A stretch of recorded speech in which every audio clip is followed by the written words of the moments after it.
ಮುಖ್ಯವಾಗಿ ನನ್ನ ನೆಚ್ಚಿನ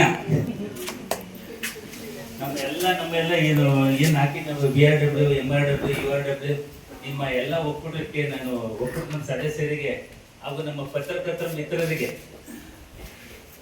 ಎಲ್ಲರಿಗೂ ನಾನು ಈ ಸುಮಾರು ಸಂಘ ನಿಮ್ಮೆಲ್ಲ ಗೌರವ ನೆನಪು ಮಾಡ್ಕೊಂತ ಇದನ್ನ ನೀವೆಲ್ಲ ನಮ್ಮ ಈ ಸಮಾರಂಭಕ್ಕೆ ಇದು ನಮ್ಮ ಸಿದ್ದರಾಜ್ ಅವ್ರು ನನಗೆ ಫೋನ್ ಮಾಡಿದಾಗ ಸರ್ ನಿಮ್ಗೆ ಸನ್ಮಾನ ಸಮಾರಂಭಕ್ಕೆ ಬರ್ಬೇಕು ಅಂತ ನಾನು ಹೇಳಿದೆ. ಇದು ನೆಸಿಟಿ ಇಲ್ಲ, ನಮ್ಮ ಕರ್ತವ್ಯ ಇದೆ, ನಮ್ಮ ಒಂದು ಭಾಗವಾಗಿ ನಾವು ಮಾಡಿದ್ದೀವಿ, ಏನಿಲ್ಲ ಅಂತ ಅವ್ರು ಹೇಳಿದ್ರು. ನಮ್ಮ ಪ್ರತಿಯೊಬ್ಬ ನಮ್ಮ ಸಂಘದ ಪ್ರತಿಯೊಬ್ಬ ಸದಸ್ಯರ ಆಸೆ ಇದು, ನೀವೆಲ್ಲ ಬಂದು ಒಂದ್ ದಿವಸ ನಮ್ಮ ಜೊತೆ ಬೆರೆತು ನಮ್ಮ ಸನ್ಮಾನ ಸ್ವೀಕರಿಸ್ಬೇಕು ಅಂತ. ನನಗೂ ಚೆನ್ನಾಗಿ ಗೊತ್ತಿದೆ, ಯಾಕೆ ಅಂತಂದ್ರೆ ಇನ್ನೊಂದು ಹೇಳ್ಬೇಕಂದ್ರೆ ಮುಂಚೆ ನೀವು ಹೇಳ್ತಾ ಇದ್ದೆ ಅವಿನಾಭಾವ ಸಂಬಂಧ, ಎಲ್ಲದೂ ಪರಸ್ಪರ ಪ್ರೀತಿ ವಿಶ್ವಾಸನೇ ಜಾಸ್ತಿ ಇರೋದಿಲ್ಲ. ನಮ್ಮ ಇಲಾಖೆಗೆ ಅಂತನಕ್ಕಿಂತ ಪ್ರೀತಿ ವಿಶ್ವಾಸ ಜಾಸ್ತಿ.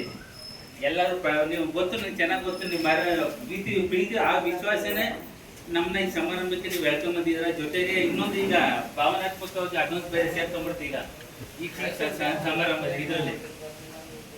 ಏನೇ ಆಗಲಿ ಒಟ್ಟಿನಲ್ಲಿ ನಾನು ಯಾವಾಗಲೂ ಹೇಳಿದ್ರೆ ನಮ್ಮ ಕರ್ತವ್ಯದ ಒಂದು ಭಾಗವಾಗಿ ನಮ್ಮ ವಿಶೇಷ ಚೇತನದ ಒಂದು ಕರ್ತವ್ಯನ ಮಾಡ್ಕೊಟ್ಟಿದ್ದೀವಿ. ನಾನಾದ್ರೆ ನಮ್ಮ ಭರ್ತಿ ಮಾಡೋವಾಗಲೇ ನಿಮ್ಗೆ UDID ಕಾರ್ಡ್ ಇರ್ಬೇಕು, ಬೇರೆ ಇತರ ಕ್ಯಾಂಪ್ಗಳಾಗಿರ್ಬೋದು, ಸಲಕರಣೆ ವಿತರಣೆ ಆಗಿರ್ಬೋದು, ಎಷ್ಟು ನಾವು ಪ್ರಾಮಾಣಿಕವಾಗಿ ನಾವು ಎಷ್ಟು ಮಾಡಬೇಕು ಅದು ಮಾಡಿಕೊಟ್ಟಿದ್ವಿ. ಅದು ನಮ್ಮ ಕರ್ತವ್ಯದ ಭಾಗ. ಅದನ್ನ ಅದೆಲ್ಲ ಮೀರಿ ನೀವು ನಮ್ಮ ತೋರಿಸಿದ ಪ್ರೀತಿ ವಿಶ್ವಾಸ, ಈ ಗೌರವ, ಈ ಸಮಾರಂಭ ಕರೆದು ನಮ್ಮೆಲ್ಲ ಗೌರವಿಸಿರೋದು ಸ್ವಲ್ಪ